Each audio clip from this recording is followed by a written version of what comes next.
Hello, everyone. This is Pastor Allen. I'm glad that you're joining me today. Um, Today's Valentine's Day, and I've got a red tie on, red shirt, roses for my wife. Actually, it's a pretty good day, a pretty good life. I want to talk to you a little bit about a wise guy or gal from Proverbs chapter 19, verse 14. Central to our human relationships is the concept of marriage. In fact, it is the second relationship established by God in Genesis with humanity.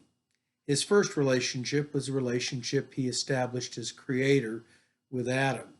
But he realized that Adam did not have a helpmeet or someone to complete him.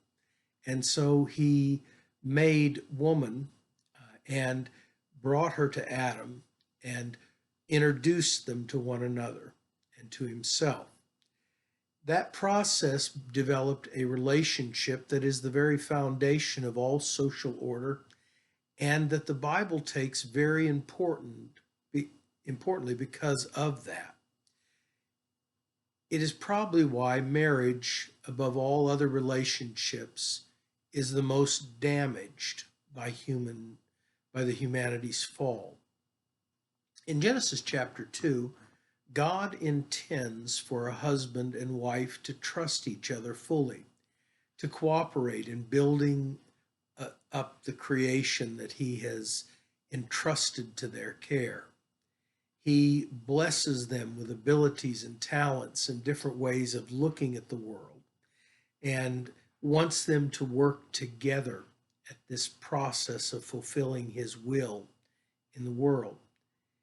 And yet, when sin enters the story, that relationship is broken and the trust that should be there evaporates, entering in shame and struggle and problems and conflict and all the other things that none of us want to have as part of our lives. I was fortunate to grow up in a strong Christian home with parents that loved one another and cared about one another. But I do realize that that's not true of an awful lot of people. My wife and I have been married for over 40 years now, and I am thankful for that relationship. Often people ask Christians and ask pastors, what is the perfect marriage or what is the perfect relationship? And that's a difficult question because it assumes some things that are not necessarily true. This generation that I've grown up in, and I'm part of the end of the baby boomer generation, we've grown up with a lot of broken relationships. One young man that I listened to not long ago was sharing about his own experience growing up. He was just a little older than my son is, actually. And he was talking about the strangeness of growing up in his school when he invited friends over and they were shocked that his parents were still together, and even more surprised that they seemed to like one another. And that was a strange experience for him and for them as well. That seems to be the characteristic of our world. Too many people live with fractured families and fractured relationships. And that really isn't what God intended. Marriage was to be designed as the foundational relationship in society. It was that relationship from which all other relationships would spread out and be measured in human relationships. And that's part of what is so troubling about the changes in our views of marriage in our culture. In Proverbs chapter 19, verse 14, I'm going to spend a little bit of time talking about the Hebrew word for the word prudent in this particular verse. And I'll save a lot of that for my message this morning, but I want to talk to you about the importance of prudence in our relationship. Prudence is a fascinating word in the Hebrew language. To give you a little highlight, prudence has to do with insight and also has to do with application. Those two things are central to a good, solid relationship in a marriage. It is the realization that everything will not be perfect, that there is a need to make commitments and to live by those commitments and stand up through those commitments. Those are not easy things to do in a world that is pulling you in various ways. I grew up during the age of Aquarius, the age of the sexual revolution, the age of the Woodstock and all of that kind of experience. And I was impacted by that. I also realized that it set some unrealistic expectations in people's lives for relationships, particularly relationships that would lead to marriage. And it has caused an awful lot of broken relationships. And that is part of the sadness of this particular holiday. I happen to like Valentine's Day. I happen to think it's a good thing in a lot of ways, but there are some really troubling and difficult aspects to this particular holiday. Many years ago, when I was still quite a young pastor, I ran into a very difficult situation. I'd been asked to counsel a couple. He happened to be elderly and she was middle aged. Uh, Both of them had been married before. Uh, he had been married a couple of times prior to that and had had several relationships. She had been married and had a relationship prior to that.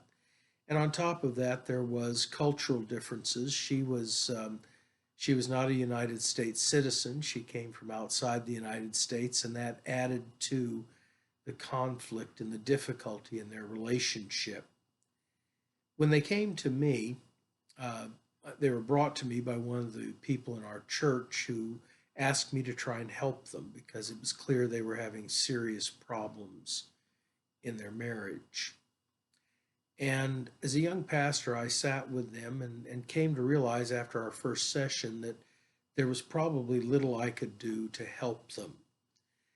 In fact, it became clearer to me over the months that we worked together that more than likely that marriage was going to end in divorce. In fact, it was clear to me that the wife had intended that. She was planning that. And she was going to try and work out to get the most favorable opportunities for herself in that decision process. Uh, by the time I got done with that situation, I heartily disliked both of these people. But I also felt a tremendous amount of frustration and guilt because I had failed to understand the dynamics of what was happening. And I also had failed to control my involvement in the sense that I allowed both of them to manipulate me and use my words and my intent to bolster their own arguments and to bolster their own positions in this process. And it deeply frustrated me and made me question my whole ability as a pastor. Much of the stuff that I had read was in Christian counseling and Christian psychology and a lot of ideas in there. And I suddenly realized an awful lot of that was not realistic to what was happening and what I was dealing with. I also read quite a bit of secular material and realized that that also was not meeting the need. In fact, a lot of it was built around conflict resolution. And to be frankly honest with you, that wasn't working and wasn't going to work. I was trying some of that with this couple and it wasn't effective. I had read an article early, very early in my ministry, in a psychology magazine, and that article came back to my mind, and I went back and reread it. I had put it aside as being interesting and put it in my files, and I went back and reread it, and it revolutionized my understanding because in that article I saw all the things that were happening in this relationship between this couple. It made it clear to me. It also made me determined to go back to Scripture and find out exactly what Scripture had to say about marriage and conflicts and relationships between men and women. And I realized that an awful lot of the ideas that popular Christian writers and popular Christian thinkers had been sharing in that area were more from the cultural standpoint than they were from what Scripture had to say about relationships and about Christian marriage. And it made me go back and say, what exactly does the Bible have to say about these issues? What does the Bible tell me? And do I interpret it through the prejudices I've grown up with, or do I try and get back and understand what was really going on in Scripture and try and understand what people were trying to get at in what they were saying, especially what Paul and Peter were saying on these issues, but also what the Old Testament revealed about this. And as I did that, it helped me to clarify some things and to come to some understandings. It changed the way I tried to help young couples when they came to me, asking me to sit down and visit with them. I had, up to that point, talked to them about communication, how they can have a good communication, and evaluated their communication. I realized that that wasn't really going to help them. I needed to talk to them about commitment, about uh, living as a man and a woman, and strength of courage. I need to talk to them honestly and straightforwardly about issues. And that changed the way in which I approached them. It also made me realize that I needed to demand from them honesty to me and to one another, and commitment to one another. And so I revamped my marriage application. I now have a 3-page marriage application that they have to fill out, and it's pretty strict, and a lot of them get upset, and I've had a few people not uh, basically disinvite me to their wedding, to be involved in their wedding, because they didn't like the application, and that's fine. That's what it's for. I want them to think seriously about how important honesty and integrity are in this process. And so those are things that changed in me as a result of that experience. It made me understand and appreciate marriage. The question is, what is the perfect Christian marriage? I'll give you a spoiler alert. There is no such thing. There is no such thing as a perfect Christian marriage. There is a committed Christian marriage. And that is really the difference. Commitment to one another in a marriage is what drives it forward.